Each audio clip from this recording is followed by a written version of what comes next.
La base militaire de Vars a rendu hommage à Maxime Blasco, sergent du 7e bataillon de chasseurs alpins, tué lors d'une intervention au Mali le 24 septembre. Une cérémonie pour souligner l'héroïsme du sergent Blasco aux multiples citations. Le planning familial de l'Isère organise en octobre une grande collecte de serviettes périodiques, mais pas que, pour aider les personnes en précarité menstruelle. Une vingtaine d'assauts et 14 communes de l'agglo y participent. Et puis chaque automne ou presque, ils ramènent leur science. Scientifiques, artistes, vulgarisateurs vous attendent pour la 30e fête de la science du 1er au 11 octobre. En Isère, c'est la Casemate qui coordonne l'événement. Bonsoir à tous, ravi de vous retrouver dans ce JT du vendredi 1er octobre 2021, l'essentiel de l'actualité du Grand Grenoble. Maxime Blasco avait 34 ans, il était pacsé, papa d'un petit garçon de 8 ans. Ce tireur d'élite des commandos de montagne a été tué la semaine dernière au Mali. Un soldat aux états de service impressionnant et un frère pour ses compagnons qui étaient présents jeudi après-midi dans la cour d'honneur de la base de Vars. Charlotte Faulkner. Après les Invalides et les honneurs de la Nation, c'est un hommage plus intime et familial qui est rendu à Maxime Blasco, caporal du 7e bataillon de chasseurs alpins tué au Mali le 24 septembre dernier. Depuis fait sergent et officier de la Légion d'honneur, c'est un dernier hommage qui lui est donné chez lui, au cœur de la base militaire de Vars. Nous sommes réunis pour saluer une dernière fois le sergent Maxime Blasco, un brave du commando montagne. Solide, vrai, exigeant, dévoué, tel fut le sergent Blasco. Cet hommage, c'est celui des siens, celui de ses frères d'armes du 7e bataillon de chasseurs alpins et l'ensemble de la 27e brigade d'infanterie de montagne, un sergent qui a su démontrer à maintes reprises son héroïsme au sein de son bataillon. Il n'a pas commencé sa carrière tout de suite, donc effectivement on savait qu'on avait une personnalité comme lui. Mais il n'en jouait pas, donc c'était encore plus à son honneur. Un frère avant tout, et ensuite un exemple pour eux, mais c'était surtout un frère, parce que quand on est engagé au combat, on ne se bat pas pour soi, on se bat pour les autres. Au total, 800 militaires sont présents pour rendre hommage aux tireurs d'élite des commandos de montagne. Le sergent est décoré de 3 médailles pour son engagement et ses faits d'armes, parmi elles la croix de la valeur militaire avec palme de bronze, destinée à récompenser des actions d'éclat en opération extérieure. Alors que les chasseurs forment le carré autour du défunt, 3 hélicoptères appartenant au 1er régiment d'hélicoptères de combat survolent la cérémonie. Une cérémonie qui a rappelé les actes de bravoure et surtout l'héroïsme du sergent. Ce qu'a voulu souligner cette cérémonie et cet adieu par ses camarades ici, c'est à la fois bien sûr son geste, mais mettre en exergue tout ce qu'il avait fait auparavant. Et c'est pour ça que ces citations ont été lues, les citations de ces 6 projections au Mali. Voilà. Donc c'est évidemment vers lui que vont mes pensées. Mes pensées vont également vers sa famille, qui est évidemment durement touché. Le sergent Maxime Blasco est le 52e soldat français mort au combat au Sahel depuis 2013 dans le cadre d'opérations anti-djihadistes. La France qui a prévu de réorganiser son dispositif militaire au Sahel avec une réduction des effectifs de plus de 5 000 à 2 500, 3 000 hommes d'ici 2023. Environ 3 800 € pour une vie, c'est ce que coûte le montant des protections menstruelles et des antidouleurs. En France, ce serait un problème financier pour 2 millions de femmes. En attendant la gratuité, le planning familial de l'Isère lance en octobre une grande collecte pour les femmes et les personnes menstruées précaires. 14 communes y participent grâce à la mobilisation d'une vingtaine de structures. Lina Badreddine. Un besoin essentiel que toutes les femmes ne peuvent pas forcément se procurer. Entre protection hygiénique, reste à charge des soins gynécologiques, antidouleurs, sous-vêtements abîmés, draps à racheter, les règles coûtent cher, en moyenne 18 € par mois. 13% des étudiantes ont déjà dû choisir entre acheter des protections hygiéniques et un autre produit de première nécessité, et certaines femmes n'ont pas les moyens de s'en procurer. Le planning familial organise donc une collecte pour les personnes menstruées précaires. La précarité menstruelle, c'est le fait pour une personne, pour une femme ou une personne menstruée, de ne pas pouvoir acheter de protection périodique ou alors d'avoir à choisir entre acheter des protections périodiques et acheter autre chose et de devoir faire un choix économiquement. Mais c'est aussi plus largement que ça, une histoire de précarité parfois sociale ou un tabou, puisqu'il existe un gros tabou encore aujourd'hui autour des règles.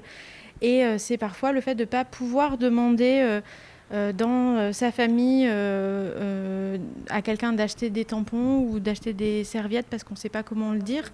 Avec la collecte, divers événements sont organisés. L'association Bon Sang propose des jeux pour lever le tabou des règles et apprendre à mieux les connaître à travers les 7 familles par exemple, et même un jeu de plateau. C'est en rond puisque ça représente un cycle menstruel. Et donc chaque joueur ou joueuse a un petit pion qui représente une protection périodique. On va lancer un dé et on va avancer d'une case à l'autre. Et il va arriver des choses en lien avec le cycle menstruel. Donc par exemple, on a une case où on va tomber dessus. Donc buvons un coup, tu t'es changé dans les toilettes d'un bar équipé d'un lavabo et d'une poubelle. C'est rare et bien pratique. Donc on gagne un point. Donc voilà, après il y a aussi des petites cartes de connaissances, pour gagner des points en plus. Il y a aussi au milieu le passage de la précarité menstruelle. Si jamais un joueur ou une joueuse n'a plus de pion, va passer dans ce passage de la précarité menstruelle.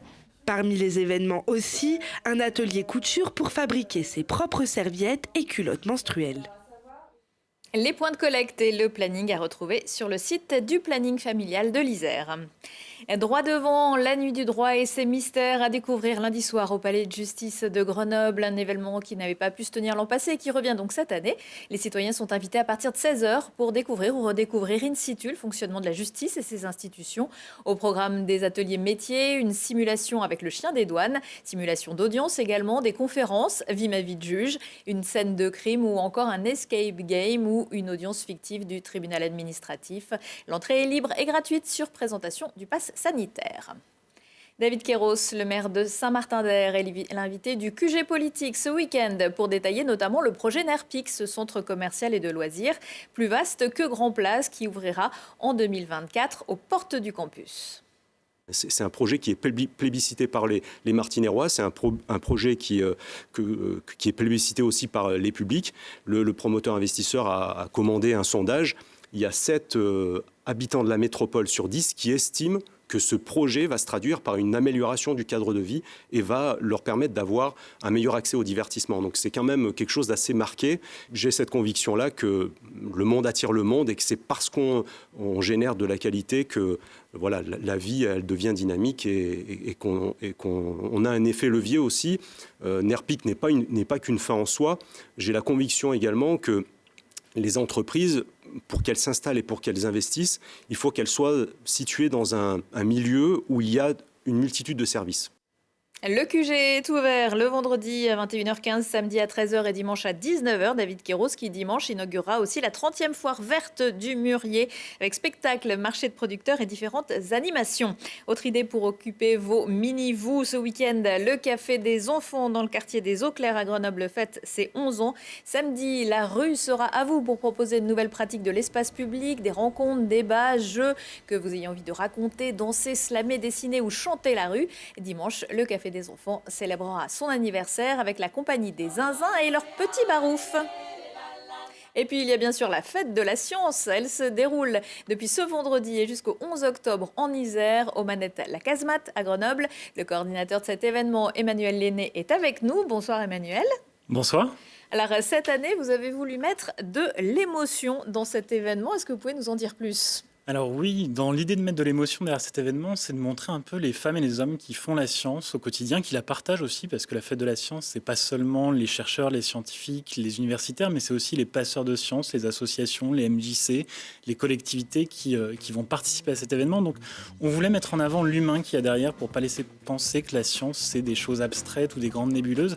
Et puis aussi pour rappeler que la découverte, c'est pas seulement ce eureka qu'on a en tête, mais aussi un cheminement dans lequel il y a de la joie, il y a de l'excitation, mais il y a aussi de la frustration, parfois des déceptions. Et c'est tout cela qu'on a eu envie de faire découvrir aux visiteurs. Le territoire isérois est tellement riche que le plus dur, c'est de choisir les événements qui vont faire la fête de la science. Effectivement, il y a une grande diversité d'événements, tant dans la forme que dans le nombre. C'est près de 90 événements sur toute l'Isère, dans plus de 25 communes. Donc il y a de quoi trouver chaussure à son pied. Alors que vous aimiez des animations, démonstrations, des ateliers, des conférences, des projections débats ou même du jeu, il y en aura pour tous les goûts. C'est la Casemate qui coordonne l'événement, je l'ai dit. Le lieu avait été victime d'un incendie criminel en 2017. On voit tous les jours des manifestations d'obscurantisme. Plus que jamais, c'est un rendez-vous important, la fête de la science. C'est un rendez-vous très important et c'est pas un rendez-vous pour asséner des vérités. Vraiment, quand ça a été créé il y a 30 ans, l'idée c'était de dire que la science, la technologie, c'est l'affaire de tous et particulièrement l'affaire des citoyens. Donc l'idée de la fête de la science, c'est de la mettre en partage, de la mettre en questionnement aussi. Les gens sont libres de venir avec leurs questions et de les poser aux scientifiques. Ils auront accès à ces scientifiques pour les questionner directement. Donc voilà, je pense que c'est par le dialogue qu'on évitera effectivement l'obscurantisme. Qu'est-ce qu'on va pouvoir faire à la casemate ?